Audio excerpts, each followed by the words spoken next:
Assalamualaikum warahmatullahi wabarakatuh. Sahabat yang dirahmati Allah, ada sebagian kita barangkali yang beranggapan bahwa untuk memahami dan bisa membaca teks bahasa Arab yang tanpa harokat, maka kita harus menguasai nahwu dan sorof, menguasai sampai harus menghafalkan istilah-istilahnya. Nah, kalimat ini tidak sepenuhnya benar, tetapi bahwa memang kita harus paham nahwu sorof sekadar kebutuhan untuk membaca teks yang kita butuhkan, sehingga tidak harus kita kuasai semuanya. Baik, melalui video ini dan insya Allah akan kita buat secara serial, saya akan menuntun Anda, memberikan tutorial kepada Anda bagaimana cara kita memahami teks bahasa Arab dan membaca dengan benar. Pada video yang pertama ini, kita akan membahas tema tentang apa perbedaan antara nahwu dan sorof. Silahkan menyimak berikut ini. Perbedaan antara nahwu dan sorof. Mestinya sorof ya. Ini khas bahasa Indonesia. Kalau dalam bahasa Arabnya di sini di bawah al-farqu baina an-nahwu was-sarf. Sarf. Baik, kita harus paham tentang perbedaan antara nahwu dengan sorof agar kita bisa memilah-milah mana urusan nahwu dan mana urusan sorof. Baik, sekarang ke sorof terlebih dahulu. Meskipun biasanya orang menyebutnya nahwu dan sorof, tetapi kita akan bahas sorof terlebih dahulu karena dia lebih simpel, yaitu al-bahthu fil kalimat qabla an tadkhula fil jumlah. Jadi membahas kalimat, ya, kalimat dalam bahasa Arab itu artinya kata. Jadi objeknya adalah kata. Qabla, sebelum, atadkhula fil jumlati, masuk ke dalam jumlah. Jumlah adalah kalimat. Ya.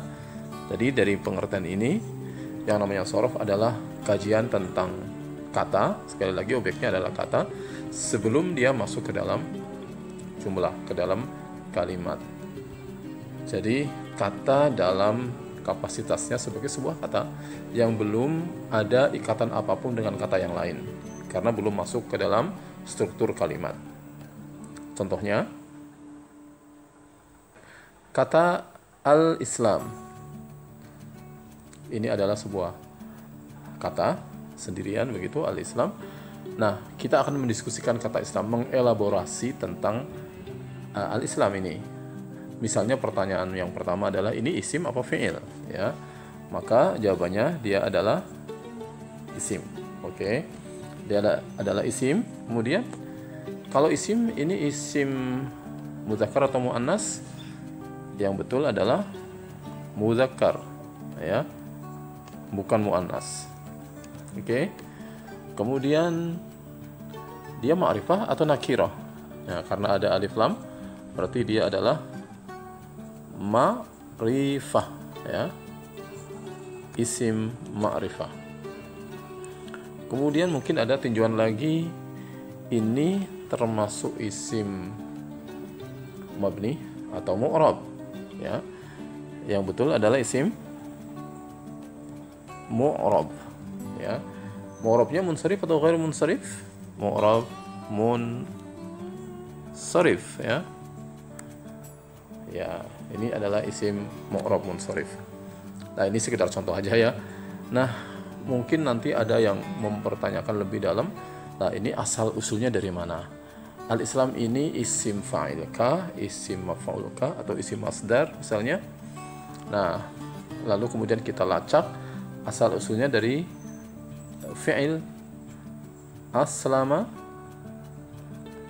kemudian yuslimu, ya, yuslimu, lalu islaman. Oke. Oke. islaman, sama dah, al-islam berarti islaman. Maka kata Islam ini termasuk jenis masdar dari fi'il madhi aslama yuslimu, lalu kemudian masdarnya adalah islaman. Ini isim masdar. Oke, saya tidak sedang bermaksud untuk mempersulit Anda semua, tetapi untuk segera memberikan contoh. Kalau kita membahas sorof, kajiannya ya seputar ini ya, dari mulai jenis-jenis isimnya sampai kepada asal usulnya, kemudian tasrifnya nanti ya. Nah, itu adalah pembahasan tentang sorof ya. Sekali lagi, ini adalah bahasan tentang sorof. Baik, sekarang kita ke kajian nahwu. Baik, tentang nahwu sekarang. Tadi barusan sorof. Apa itu nahwu? Al-bahsu fil kalimat ba'da an tadkhula fil jumlah. Pembahasan tentang kalimat. Objeknya sama, kata juga ya. Objeknya sama, kata-kata juga, tetapi ba'da, setelah an tadkhula fil jumlah, masuk ke dalam jumlah, masuk ke dalam kalimat. Jadi sama dengan soal sorof, nahwu ini juga objeknya adalah kata. Cuman kalau nahwu adalah membahas kata yang sudah masuk dalam kalimat. Artinya kita membahas kata dalam kapasitasnya dia sebagai pembentuk kalimat. Makanya nanti akan dihubungkan dengan kata yang lain ya, dan macam-macam. Nanti pembahasannya adalah lalu apa saja yang dibahas di dalam nahwu. Kalau sebelumnya dalam sorof kita membahas tentang jenis isimnya, tentang asal usul hurufnya dan seterusnya. Nah, sekarang kita akan lihat poin berikutnya. Baik, ketika membahas nahwu maka kita ketemu dengan 4 pilar.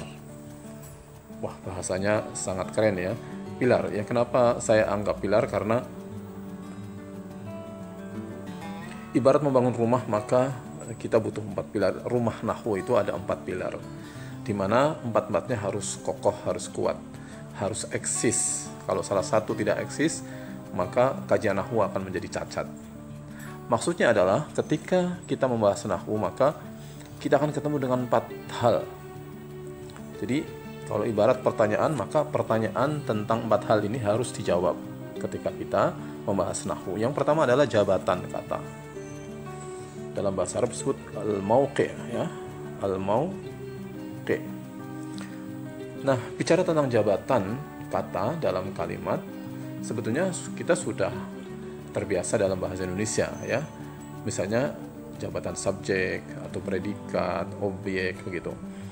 Hanya di dalam bahasa Indonesia kajian tentang tentang jabatan itu tidak terlalu dirasa penting. Karena apa? Tidak ada pengaruhnya. Ya, beda dengan bahasa Arab yang memang ada pengaruhnya sangat signifikan. Nah, dalam bahasa Arab yang namanya jabatan itu memang lebih banyak. Kalau tadi dalam bahasa Indonesia itu hanya subjek, predikat, objek, paling keterangan. Dalam bahasa Arab nanti ada mubtada, khobar ya. Itu mubtada itu sama dengan subjek, khobar itu predikat. Tapi nanti ada fa'il, ada maf'ul bih, ada lagi mubtada muakhar, khobar muqaddam, ada ismu kana, khobaru kana ya, ismu inna, khobaru inna. Kemudian nanti ada lagi mudhaf ilaih, ada na'at, tamyiz, munada, dan seterusnya. Kalau dihitung ada berapa ya? Mungkin sekitar ya di atas 10 ya, sekitar 15 lah. Sampai 20, nggak terlalu banyak sekali. Nah, itu yang akan ditentukan terlebih dahulu ketika kita akan mengidentifikasi sebuah kata di dalam kalimat. Nah, setelah jabatan, maka yang berikutnya ini yang pasti harus dilakukan adalah membahas status i'rab. Jadi ketika kita sudah menetapkan sebuah mauqi', sebuah jabatan tertentu, maka i'rabnya apa? Begitu. Nah, mungkin ada yang sudah pernah belajar bahwa i'rab itu kan hanya 4 ya, yaitu rafa, nasab, jar, dan jazm. Untuk yang 3 di atas, rafa, nasab, jar itu untuk isim, kemudian rafa, nasab, dan jazm itu untuk fi'il. Hanya 4. Nah, 4 ini untuk menstatusi jabatan kata yang jumlahnya tadi lebih dari 10 ya. Jadi sebenarnya itu simple, nanti dihafal saja. Misalnya begini, bahwa mubtada misalnya ya, mubtada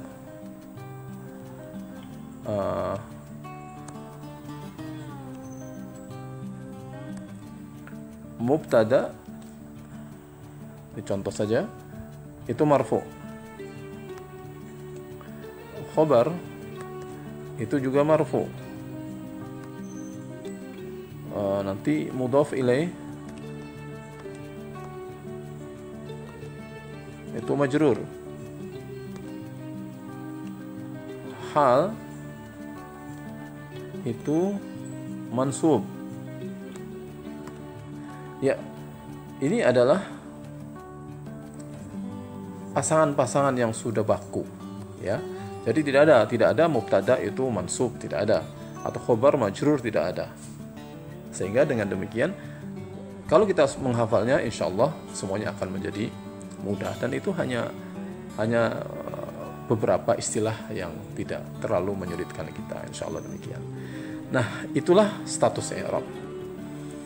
Kemudian setelah status i'rab, apakah marfu, mansub, majrur, berikutnya adalah tandanya, alamatul i'rab ya, tanda i'rab. Ini yang ketiga ya. Nah, terkait dengan tanda itu juga sebenarnya sederhana, karena ada tanda utama, ada tanda yang tidak utama. Tanda utama itu ada 4 yang itu menjadi tanda dari 4 jenis i'rab. Rafa, tanda utamanya adalah dhammah ya. Kemudian nasab itu fathah, kemudian jar itu kasroh, jazm adalah sukun. Itu tanda utama. Nah, nanti ada tanda yang tidak utama, artinya tanda pengganti, niyabah namanya. Itu misalnya pada isim musanna, tanda rafa'nya adalah alif sebagai ganti dari dhammah. Pada isim jamak mudzakkar salim, tanda rafa'nya adalah wawu sebagai tanda sebagai pengganti dari dhammah, dan seterusnya semacam itu. Karena itulah kemudian pada poin keempat nanti disebutkan sebabnya. As-sabab di sini maksudnya adalah ya jenis kata. Kenapa marfu ini tandanya dhammah? Kenapa marfu ini tandanya adalah alif? Atau kenapa majrur ini tandanya bukan kasroh tetapi ya, dan seterusnya. Nah, itu nanti akan disebutkan di dalam poin yang atau pilar yang keempat.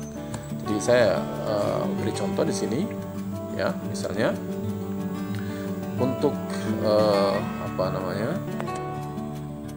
jenis kata, atau mungkin Anda bayangkan, waduh, kita harus menyebutkan banyak sekali jenis katanya. Oh tidak, karena kata yang berkorelasi langsung dengan perubahan tanda itu sesungguhnya hanya sedikit. Bisa disebutkan misalnya yang pertama adalah, nah ini yang tandanya pakai tanda utama tadi, dhammah, fathah, dan kasrah ya, isim mufrad. Kemudian yang kedua, nah ini mufrad dibagi dua, ada yang munsharif, ada yang ghairu munsharif. Nah, nanti setelah isim mufrad ada isim musanna namanya ya, musanna. Nah, isim musanna ini yang tandanya pakai tanda pengganti, yaitu rafa'nya pakai alif, tidak pakai dhammah. Majrurnya tidak pakai kasroh tetapi pakai huruf ya. Kemudian ada lagi isim jamak ya. Jamak di sini ada jamak mudzakkar salim, ada jamak muannas salim. Jamak mudzakkar ada, kemudian jamak muannas. Oke. Nah, di sini yang memiliki signifikansi dengan perubahan tanda. Jamak mudzakkar salim misalnya adalah rafa'nya dengan wawu, nasabnya dengan ya. Sedangkan jamak muannas salim, itu tandanya pakai tanda utama, rafa'nya dengan dhammah, tetapi dia tidak menerima fathah, sehingga nasab dan jarnya dengan kasroh. Nah, begitu ya. Terus yang terakhir ada jamak taksir, tidak. Jamak taksir tidak disebutkan karena jamak taksir sama dengan isim mufrad ya. Nanti ada yang munsharif, ada yang ghairu munsharif. Jadi tidak disebutkan. Nah, yang terakhir adalah isim mabni namanya. Nah, isim mabni ini isim yang tidak mengalami perubahan tanda i'rab sehingga dia bersifat baku. Nah, kalau yang mabni ini gampang, nanti penyebutannya tidak marfu, mansub, majrur, tetapi fi mahalli raf'in, fi mahalli nasbin, fi mahalli jarrin. Oke ya, saya kira ini. Jadi kalau kita membahas tentang nahwu ya, maka kita harus membahas tentang 4 pilar ini untuk apa? Mengidentifikasi kata di dalam kalimat. Kalau kita sudah memahami keempat hal ini dengan baik, insya Allah ya itu menjadi modal utama kita, menjadi alat kita untuk membaca teks bahasa Arab yang tanpa harokat itu. Ya. Nah, pembahasan terakhir kita kasih contoh tentang cara mengurai. Baik, di sini ada jumlah an-nadhafatu minal imani. Ini hadis sangat terkenal ya. Kebersihan adalah sebagian dari iman. Oke. Nah, contohnya ya. Ini sekedar contoh untuk pembahasan nahwu. An-nadhafatu ini adalah mubtada. Ya. Jadi mauqi'nya tadi atau jabatan kata, dia adalah mubtada. Kok tahu dari mana mubtada? Oh, gampang saja sebenarnya kalau kita titen ya, bahwa setiap isim yang ada di depan dan itu belum punya korelasi apapun dengan isim sebelumnya sebagai awal dari sebuah kalimat, maka pasti dia adalah mubtada. Oke. Karena mubtada maka apa tadi i'rabnya marfu. Jelas kan? I'rabnya marfu. Kemudian tandanya apa? Tandanya adalah ini sini dhammah. Biasanya redaksinya adalah wa alamatu raf'ihi dhammah atau ad-dhammah ya. Dhammah. Nanti kalau lebih detail ada namanya dhammah zahirah karena ada dhammah yang tidak zahirah, yang muqaddarah. Nah, kemudian yang keempat apa? Sebab kenapa marfu'nya bertanda dhammah? Li'annahu isim mufrad. Baik ya, dia adalah isim mufrad. Kemudian sekarang min huruf apa? Dia adalah harfu jarrin. Jar ya, huruf jar itu ada min, ila, an, ala dan beberapa yang lain. Selain huruf jar nanti ada huruf nasab. Huruf rafa ada nggak? Nggak ada ya. Jadi huruf itu hanya huruf jar dan huruf nasab untuk isim. Baik, kemudian al-imani ini adalah isim majrur otomatis ya, karena ada huruf jar maka dia menjadi majrur langsung ya. Jadi isim setelah huruf jar dia adalah isim majrur secara otomatis. Tandanya apa? Langsung ya, tandanya adalah kasroh ya, kasroh ya, di bawah kasroh. Nah, sebabnya apa? Kok majrurnya pakai kasroh? Sama jawabannya, li'annahu isim mufrad. Oke, ini isim mufrad. Nah, sekarang pertanyaannya sudah selesai sampai di situ? Belum ya. Kenapa? Karena di sini ada mubtada. Mana khobarnya? Tidak ada. Ada mubtada, harus ada khobarnya dalam sebuah kalimat. Tidak mungkin ada mubtada saja tanpa khobar. Nah, mana khobarnya? Khobarnya adalah gabungan. Ini kita lihat kembali ke atas. Khobarnya adalah gabungan dari min dan al-iman. Ini namanya jar dan majrur. Kalau di pesantren untuk memberikan tanda di biasanya di atas an-nadhafah di sini ada mim kecil. tandanya adalah mubtada. Kemudian gabungan dari minal iman ini ada kho, tandanya adalah khobar, gitu ya. Nah, sehingga nanti dalam uraian analisanya al jar wal majrur fi mahallir raf'in khobarul mubtada. Oke ya. Nah, itu adalah pembahasan tentang nahwu ya. Ini pembahasan tentang nahwu. Baik ya. Jadi mudah-mudahan bisa mendapatkan gambaran yang lebih utuh tentang perbedaan antara sorof dengan nahwu, di mana sorof itu membahas sebuah kata, mengelaborasi kata itu sendiri tanpa dikaitkan dengan yang lain, sedangkan nahwu itu sudah bicara tentang posisi, tentang i'rabnya, tentang tandanya. Ya, demikianlah kajian tentang apa perbedaan nahwu dan sorof. Saya berharap Anda semuanya bisa memahami dengan baik, dan jangan lupa dukung kami dengan subscribe dan berikan jempol Anda agar kita bisa lebih semangat untuk memberikan tutorial ngaji nahwu, agar kita semuanya bisa membaca teks bahasa Arab yang tanpa harokat dengan baik dan benar. Sampai jumpa lagi di video yang akan datang. Assalamualaikum warahmatullahi wabarakatuh.